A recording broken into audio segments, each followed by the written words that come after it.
Would the Earth's mightiest heroes stand a chance if their most recent foes pooled their resources together? Would it be the birth of the Earth's mightiest foes? Well, let's hop into the pages of Avengers issue number 32 and find out together. Alrighty then, so as we join the comic, we check on in with Namor, King of Atlantis, who despite the corner that he seemed to have turned at the end of the criminally underrated Chip Zdarsky Invaders book, it seems like he's more or less reset to villainous. Roxxon keeps trying to rob Atlantis of its resources, and the surface world does nothing to stop it, not the least of which the Avengers. In fact, Namor's bartender, as he drowns his sorrow, says that maybe Namor should take out his frustration on the Avengers by joining with some of their worst enemies. Like who? Well, what about Dracula, the king of the vampires? He's been making all sorts of moves since they sent him off to unoccupied Russia. He's slowly rebuilding the Shadow Nation's ranks by making sure only the strongest, most dedicated vampires manage to make it in. Baroness Blood, though, says that he'll never be able to strike back at the Avengers, not so long as they have Blade in their ranks. And that, maybe he should team up with some other Avengers villains too, because, that seems to be really popular and really cool right now, and yeah, you can pretty much see where this is going, can't you? Red Widow of the Winter Guard certainly thinks something is going on when her butler says pretty much the same thing. Hey, all you Avengers villains should join forces together, wouldn't that be super awesome? And I mean, really, the Winter Guard has all the reason in the world to not join forces with people like Dracula and the vampires, considering how royally screwed over they were by Dracula only a couple arcs ago. Now, what actually is up with the Avengers right now? Well, it seems that Black Widow is leaving. I'm sure it has nothing to do with the fact that she has a movie coming out soon and probably needs to get primed for a new mini-series, and because the resident willing to kill anti-hero spot hasn't been filled yet, Blade opts to stay behind and do just that.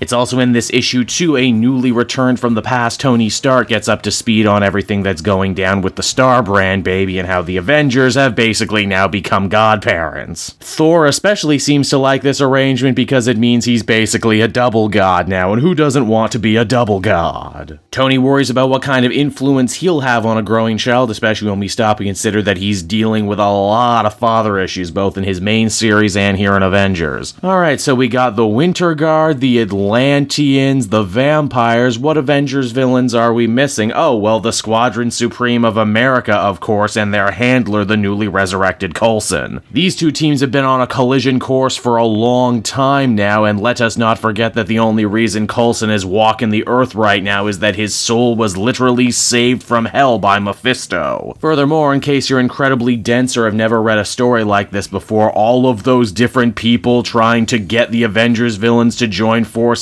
were actually Mephisto. He still may currently be locked up in Vegas, but he's the friggin' devil, so naturally his power is so great that he can influence other people, and it doesn't matter if all the Avengers foes join forces because, well, Mephisto has been puppeteering their strings this whole time. The only real wild card in all of this is thankfully Namor, who may actually have kept a little bit more of his characterization from Avengers than I first thought. He doesn't want to join forces with Russians or vampires. Oh no, being half mutant, the King of Atlantis actually has far greater, more cosmic aspirations. He thinks that if he's ever going to defeat the Avengers and make his kingdom rise from the ashes, then he's going to join forces with the friggin' Phoenix Force. And it's on that note right there the comic comes to an end, everybody, and so that was Avengers issue number 32, and it was fine. I feel like there's a bit of a problem beginning to form in this Jason Aaron series, in that it spends so much time promising that cool things are going to happen, but when are the cool things going to get here, I ask?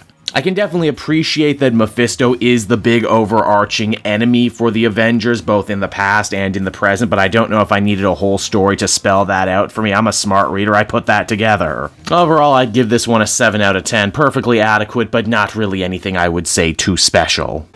Hey there everyone, it's your old pal Cave Jewel, and if you're seeing me right now, that means you watched to the end of the video, which I am very appreciative of. It really helps drive engagement and retention and all that other good YouTube stuff. So does liking and commenting. Wink wink. If you like my content too, you should check out my Patreon page. We just redid all the tiers, so there's a ton of great rewards. You can become a patron for as little as $1 a month, and well, it would just really help me out. It's never expected, but always appreciated. So until next time everyone, I've been Cave Joel, and I will see you next time. Bye-bye.